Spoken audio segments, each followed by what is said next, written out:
So you've got your fancy new car and your new Accessport and your new tune. You can feel it when you drive it. The butt dyno's giving you a good feeling. You feel like it's faster, but how do you know? How do you check that there's actually a change in performance? The Cobb Accessport has a little feature called Datalogging. It lets you see your performance on a curve, just like a tuner would use a dyno to do runs with. It lets you see up-to-date information, the air-fuel ratios, the ignition corrections, a lot of different values, tons of customizable things to see what's going on with your engine to give you an idea if everything's running tip-top shape. But that's all kind of more maintenance-y side stuff. You really want to know about the power.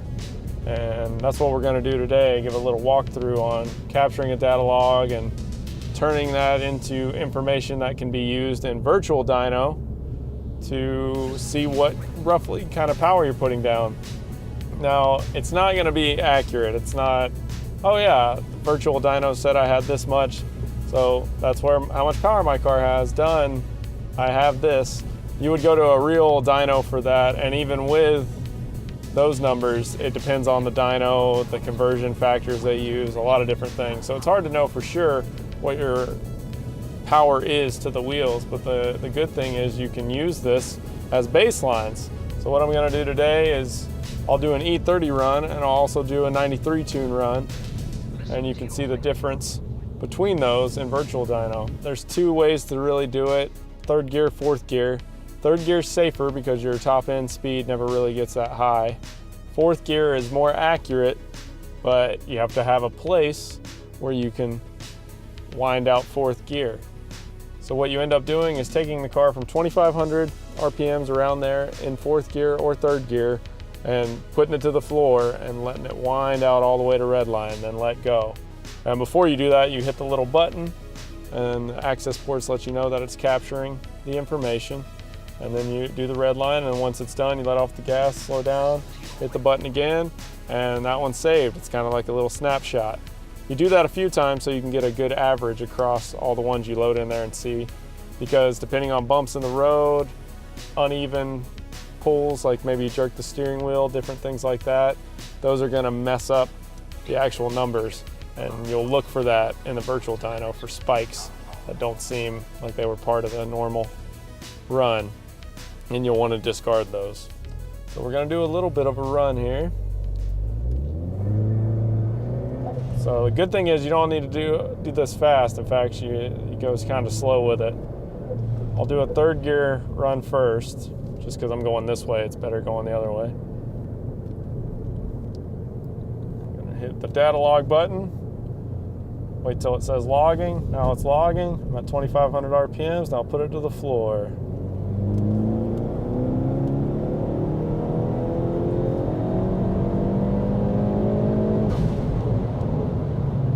Slow her down. Don't need to slam on brakes. Be safe as best as you can. That's why I brought you to this place. I'm going to add the locations of the two different spots I know of to do data logging that aren't crowded at all. So we'll do a fourth gear pull this time. And for legal reasons, they'll say my fourth gear tops out at 55 miles an hour. You can believe that if you choose to.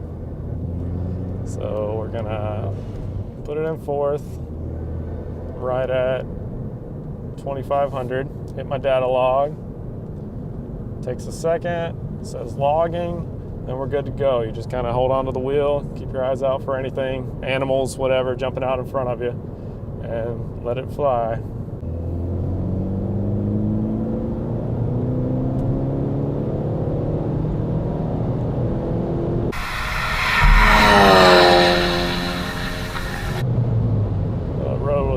Bumpy that way. I think I recall the other lane is better.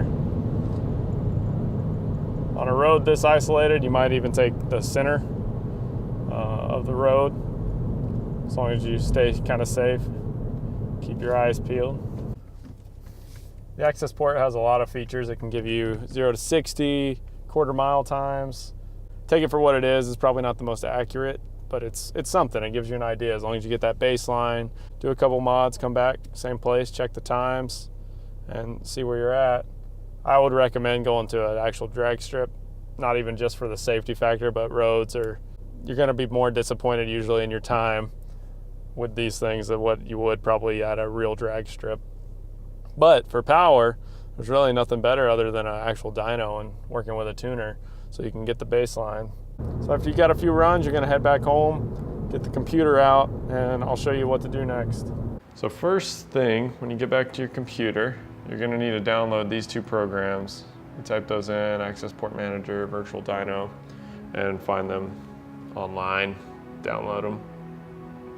And then after that, you're gonna need to actually take your Accessport inside, hook it up with a micro USB, and plug it in your computer, and then open up the Accessport. No, we're not updating right now. Okay, yeah, I don't. So my Accessport's in the car. I didn't actually bring it in because I've already loaded the tunes onto this computer. But normally it would pop up here, say Accessport is connected. You click this little button to save and navigate to your Datalog. You're good to go. You save them to your computer. You're gonna go over here to your old Virtual Dyno. So it's opening up. Virtual Dyno. Dun, dun, dun. Brings up this clever little window here.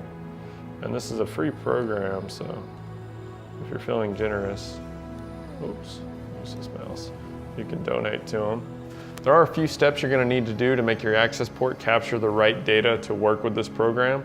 I'm gonna attach a link. That website will give you a good walkthrough of all the little things that need to be there for this to read the spreadsheet that gets printed out to give you this dyno numbers. Okay, so once you get to this point, got it running, you're gonna load in your data logs. I've got them saved into a folder. I'll do, oh, hang on, let me put you down so I can shift click this. Okay, so we got those. Hit open. Should load in with my stuff. As you can see, there's already a discrepancy there. Unless my focus is making way better numbers than I thought.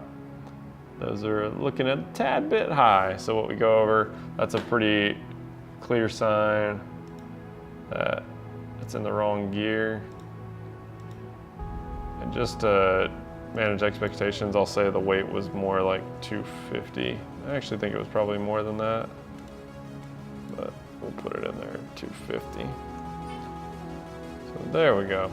Smoothing's good. The smoothing, so if I put the smoothing at 0, you can see it has all these kind of like weird kind of peaks and bends around. Those could be bumps in the road, or it also makes the numbers jump around. So you want to do something that kind of gets to a point where it's got a nice even curve.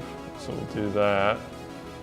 And I was looking through these earlier. So right here, I've got my boost pressure. You can actually see, so it peaks at 21.8.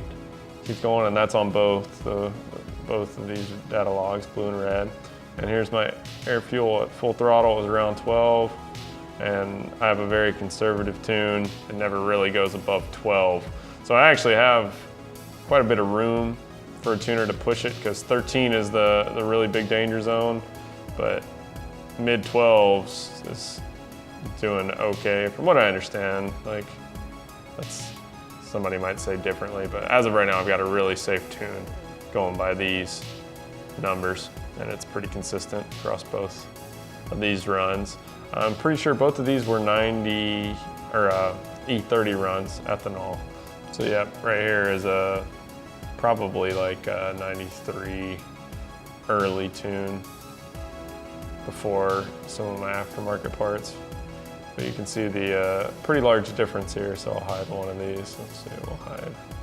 So with this little graph, you can kind of see that the jump from the green line, some earlier days of a Datalog, to the blue actually had some pretty good performance increases, 20 horsepower and about 40 torque, which is nothing to sneeze at.